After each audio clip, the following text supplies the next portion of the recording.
కాకి కాల్చి పారేశాను. ఆ ఇంటి మీద కాకి ఇంటి మీద వాహలకూడదుగా మరి. వాళ్ళకి మనకి అంత విరోధమని పాపం ఈ కాకి ఏం తెలుసు నాన్న? తెలిసి ముట్టుకున్నా తెలియక ముట్టుకున్నా నిప్పు నిప్పే కదమ్మా, ఊరుకుంటదా? కాలుతుంది మరి. మన ఇంటి మీద కాకి వాళ్ళ ఇంటి మీద వాలిందని కాల్ చేశాడు రుద్రయ్య. తుపాకి వాడికే కాదు, నాకు కూడా ఉంది. తొందరపడకు బాబు, వాడు అసలే మంచి మనిషి కాడు. సత్యం బాబు చాలా మంచాడు. మనిషి మంచోడే, గుణమే గుడిసేటిది. చాలండి, ఏమిటా మాటలు? ఏదో కుర్రతనం, ఇంట్లో చెప్పే పెద్దవాళ్ళక అతను తొందరపడ్డాడు అనుకోండి. కుర్రతనం గనకే వాత కొంచెం లోతుగా పడాలి. మానయ్య కొంగుద్దా మరి, మొక్కగా ఉన్నప్పుడే వంచాలి. సర్లేండి. నువ్వు నోరు ముయ్యవే. ఈ ఏళ ఆడంతో నాంతో తేలిపోవాలి. అవునరా, ఆయనంతో మనంతో ఈ దెబ్బతో జరాల్సిందే. అవును అంతే, చెప్పు దెబ్బే ముందురా అంతే. రుద్రయ్య గారి పెంపుడు కోడి చేసేమంటారండి.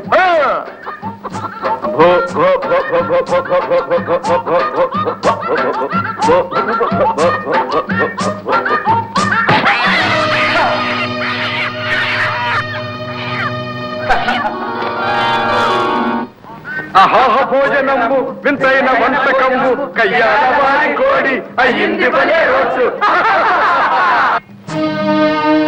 నారిగా రా.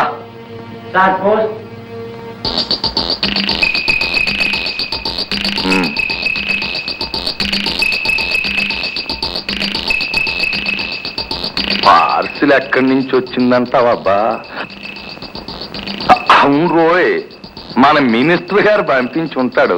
మొన్న ఆ మధ్య హైదరాబాద్ వెళ్ళినప్పుడు డిన్నర్ కి పిలిచాడు.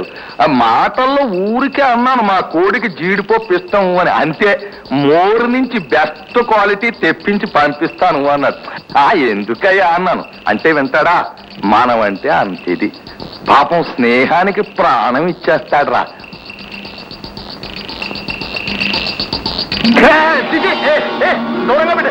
ఏంటి ఏమిట్రా ఇది? బొచ్చు బాబు, కోడి బొచ్చు. మన కోడి బొచ్చులాగే ఉండేమిట్రా? ఏమిటినా ఇది? కనపడ్డంలా బొచ్చు, కోడి బొచ్చు. మన కోడి బొచ్చే. కోడినాడు కూరండుకు తినేసి బొచ్చు మనకు పార్సిల్ చేసి పంపాడు, రిజిస్టర్ పార్సిల్. ఎవరండి? ఇంకెవడో ఆ సత్తిగాడే. పొగరెక్కిపోయి కళ్ళు పొరలగమ్మిని.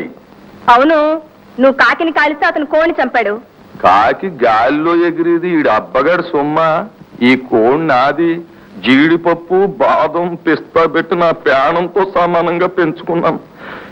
ఎందుకు లేని ఊరుకుంటుంటే ఈ కుర్నాయాలకు అలుసైపోయాను. యువజన సంఘం ఒకటి పెట్టి అచ్చోసినాంబోతుల్లాగా ఈదుల్లో పడి దోసుకు తింటున్నారు. వాళ్ళేం దోసుకు తింటలేదు, ఊరిని బాగు చేస్తున్నారు. పంచాయతీ ప్రెసిడెంట్ గా ఉన్ననాళ్ళు నువ్వేం చేశావు?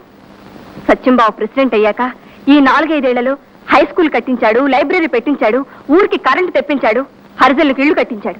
అదాడి తాతగారి ముల్లె. గవర్నమెంట్ డబ్బు సొమ్ము ఒకటిది, సోకు ఒకటిది. ఆ పనే నువ్వు చేయించలేకపోయావే?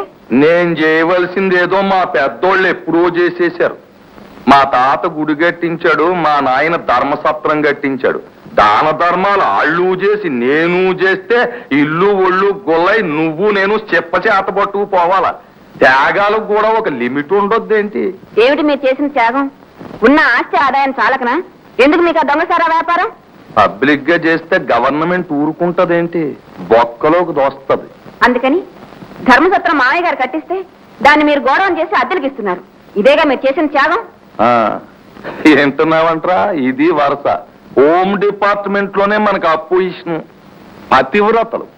మొగుడంటే భక్తే, కానీ ఓటు మాత్రం అపోజిషన్ పార్టీ వారికి వేస్తారు. వెనకటికి పురాణ కాలంలో కూడా రావణాసురుడు, మైరావణుడు, హిరణ్యకశిపుడు ఆళ్లపేళ్లాలు కూడా ఇంతే. పాద పూజలు మొగుడికి, ప్రసాదాలు ఎగస్ పార్టీ వాళ్ళకి. పతివ్రతలు. అయ్యగారు శివాలయం దగ్గర మన సరిహద్దు కూడా పాల్గొడుతున్నారండి. ఎవరు? స్పెషల్ సెట్ అండి. ఇంకా చూస్తావేరా మన జనాన్ని తీసుకెళ్లి వాడిని తావదన్నెత్తక. చూడండి నాయన, ఒక్కొక్కరిని అమ్మోరికి బలిస్తాను. సరిహద్దు ఇదేనా? ఇదే కరెక్టేగా. దేవుడు సొమ్మడి బాబు సొమ్మల కలుపుకున్నాడు. వాడి కణించి బొద్దలు కొట్టండి రా.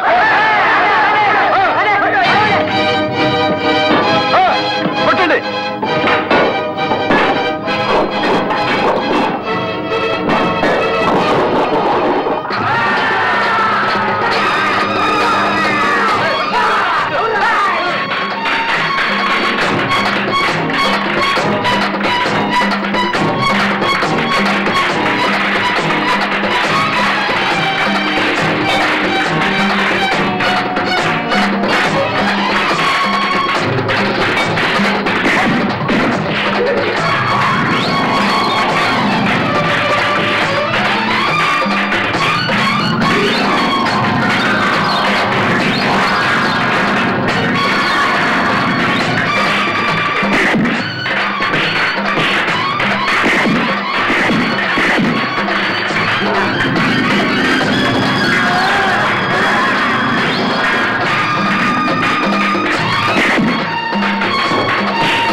ఆగండి. ఏంటి ఏంటి హింసాకాండ? సమస్యల్ని శాంతియుతంగా పరిష్కరించుకోవాలి, అది మన ఫిలాసఫీ. అది నీ పిల్లి సాపియా? అందుకేనయ్యా అలా రౌడీలను పంపించావు. మరి మీరు చేసే పనేంటి? ఇది తటసమ్మతం. ఇదిగో నీ సరిహద్దు దాటి 2 గజాలు దేవుడు స్థలం ఆక్రమించి గోడ కట్టావు. ఆ గోడ తీసేయమని నీకు 2 సార్లు నోటీసులు ఇచ్చావు. సరే, నేను పైకి అప్పీల్ చేశానుగా. ఏమో నీ అప్పీల్ మాకేం తెలీదు. ఇదిగో ఆ గోడ తీసేయమని పంచాయతీకి ఆర్డర్ వచ్చింది. ఆర్డర్ వచ్చింది సరే, మరి పెద్దవాడిని నాకు మాట చెప్పక్కర్లే. ఏమిటి చెప్పేది గోంగూర? సరే, ఈ కోర్టులో పోయిందే అనుకో, ఇంక పైన కోర్టులే లేవా? పోరా మిడుకోరా, పోయి గోడ బదులు కొట్టండి రా. ఇదిగో అబ్బాయి, మీరు మరీ ఓవర్ స్పీడ్ లో వెళ్ళిపోతున్నారు, దెబ్బతింటారు. నీ చేతనం చేసుకో, పోరా. అంతేనా? ఏ బెదిరిస్తున్నావా? ఎదిరింప. ఆ, తక్షణం హైదరాబాద్ వెళ్తున్నాను, వెంటనే పోలీసు వారెంట్ వస్తుంది, బొక్కలోకి వెళ్ళాక తెలుస్తుంది. రేయ్ చేతులకి గాజులు తొడిగిరా, పోరా. మొత్తానికి మన సత్తిగాడు స్టంట్ హీరో కూడా అయ్యాడయ్యా. సమయానికి ఆ అబ్బాయి కనుక రాకపోతే రాకెక్కడికి పోతాడే, వాడు ఆ పక్కనేగా ఉండేది. అంటే ఓసి ఎర్రి మొగమా, అమ్మాయి వంటింట్లోకి వెళ్ళడం చూసి ఆడే గదే నిప్పెట్టింది. చాలు ఊరుకోండి, ఎవరైనా వింటే నవ్వుతారు. నీలాంటి ఎర్రి మొగాలు నవ్వుతారు, మరి నాకేం కర్మ. నా దగ్గర ఈ సినిమా స్టంట్లు మనం సినిమాలో చూస్తున్నాం కదయ్యా. హీరోయిన్ ఒంటరిగా పోతుంటది, హీరోగా 4 రౌడీలను పంపుతాడు, వీళ్ళెళ్ళి దాన్ని పట్టుకుంటారు, అది లబో దిబోమంటది. ఆ పక్కనే ఉంటాడుగా మన హీరో, వీళ్ళెళ్ళి అమాంతం వాళ్ళ మధ్యన దూకుతాడు, ఓ ఫైటు. ఈ రౌడీ గారు దెబ్బలు తిని పారిపోతారు, ఆ హీరో గారు పెద్ద పోజెట్టు నిలబడతాడు, ఆ హీరోయిన్ డెళమోగం వేసుకుని ఈ ఎర్రి చూపులు చూస్తూ నిలబడిపోతాయి. అంతే, లవ్ డూయెట్. ఎవరికి తెలీదు ఈ సినిమా టెక్నిక్. ఈ కుర్రకారుతో యాగలేకుండా ఉన్నాం. గొడ్లకని మా దొడ్లో పాక వేయిస్తే గోడ బజార్లో ఉందని మొత్తం పడగొట్టి చూసాం. సర్లే, ఏదో సామెత చెప్పినట్టుంది, రోలు వెళ్ళి మధ్యలతో మొరట్టుకుందంట. అమ్మో అమ్మో అమ్మో అమ్మో, నీ డ్యాన్స్ చూసిన కాడి నుంచి నాకు మా చెడ్డ మూడు వచ్చేసిందే.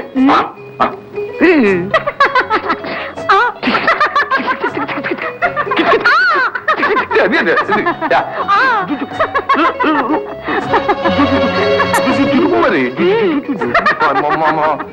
ఏంటో అనుకున్నా, నువ్వు దొంగ మొక్కవి. ఏమున్నది, నీ అన్నం పెట్రోమాక్స్ రేట్ లాగా వెలిగిపోతుంది. Sir post. ఇది ఏంటది? పార్సల్ అండి. రిజిస్ట్రీ కాదు కదా? కాదండి. మంత్రి గారు పంపించుంటారు, జీడిపప్పు ఇడదండి. జీడిపప్పు కోడి బొచ్చో ఎవరికి తెలుసు? ఎందుకైనా మంచిది ఆ ఫ్యాన్ ఆఫ్ చేయి, కొంచెం దూరంగా పెట్టిప్పు.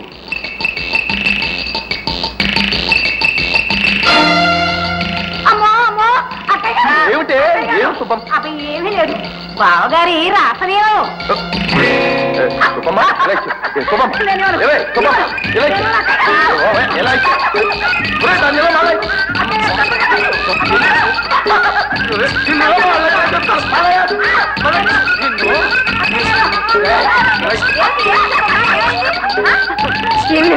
బావగారి రాసనేమో. ఏంటి అలా తిట్టుకుంటున్నా? ఇది పతివ్రతలు చూసి ఫోటో కాదు. బాబు